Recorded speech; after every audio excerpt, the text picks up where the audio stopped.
Hello out there, I'm the oldest nerd. In this episode of Babylon 5, it is very reminiscent of the episode of Star Trek The Next Generation where Picard is captured by the Cardassians and is interrogated. And this is the Babylon 5 take on that same thing, except in this case, instead of being stripped naked and hung in chains, he's left to sleep on a concrete floor. He's put in restraints. He is put under the same kind of intense reprogramming that Picard was. There are 5 lights. In this case, there's nothing to do with lights.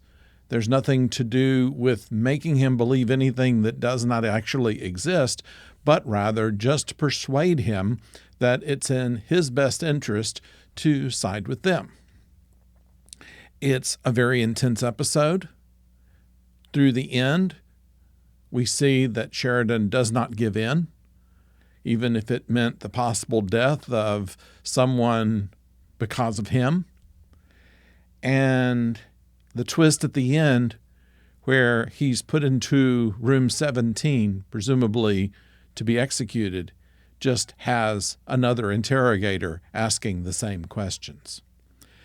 They beat you down by going over and over and over, saying the same things over and over, asking the same questions, providing punishment and small rewards in order to make you think there were 5 lights. In this case, they have not yet been able to get him to sign, and it's understandable. As a military officer, he has been trained against interrogations and has been under interrogation before by other groups and has managed to get away from that. So we don't have any sense that he's going to be broken. We just see the suffering that he's going through and what ends they will go through in order to make him a symbol for their side, not as a martyr, but as a broken individual who admits that he was weak and was influenced by alien forces, which was the administration's current bugaboo, that it's the aliens that are causing all the problems in the world, and only President Clark can fix all of this by eliminating any kind of alien influence. And so it's just that. We only see Sheridan and the interrogator and one other person, actually 2, but right at the end. And it's a way that you see how interrogators are. They have all of the nice manners. I've done something nice for you. You should say thank you. And the good guys being put in a position to where they're not so mannerly. And so this is what they present to us this time. And, of course, we have to believe that Sheridan is going to get away from this. But how is a good question. Nobody knows exactly where he is, even himself. He doesn't know when it's daytime or dark, whether it's morning or noontime. They're on Mars. They're in a closed building with no windows. It's hard for him probably to even wrap his mind around how long he's been there. And they don't really make it clear to us how long all of this has taken place.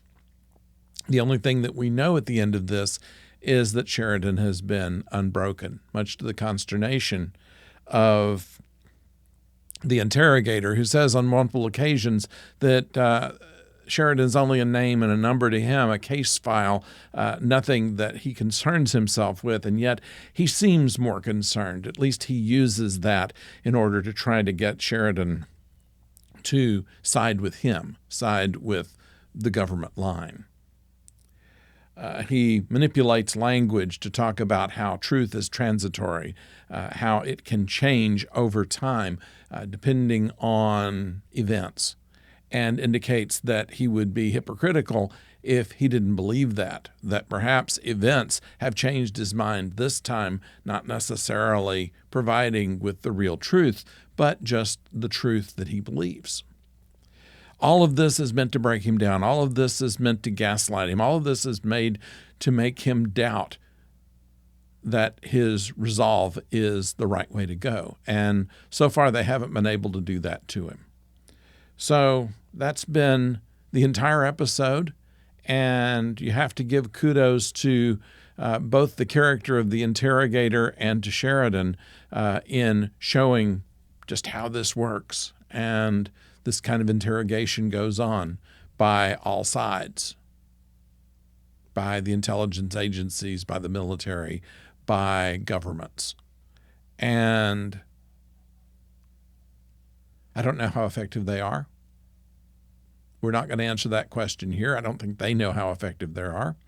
But they do know that this is drama, and you can't stop watching it, even though you cringe at some of what you see. There's nothing terribly gory. There's not something terribly violent. There's no real fights. It's just a guy strapped to a chair and a nice, well-manicured man coming in, making nice remarks, but saying, but you need to sign this, but you need to admit this, you need to believe this.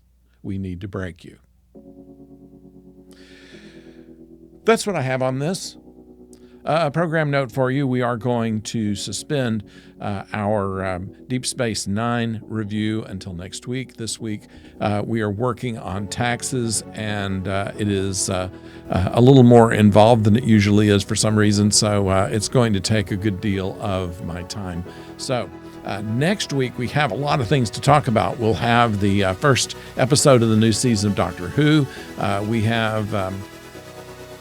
of course, more of these retro reviews, and we'll also keep looking for when we get a start date on, for instance, Starfleet Academy.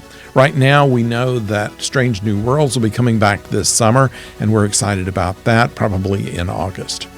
So, thank you for joining us, and we'll see you next week. And until then, don't go far.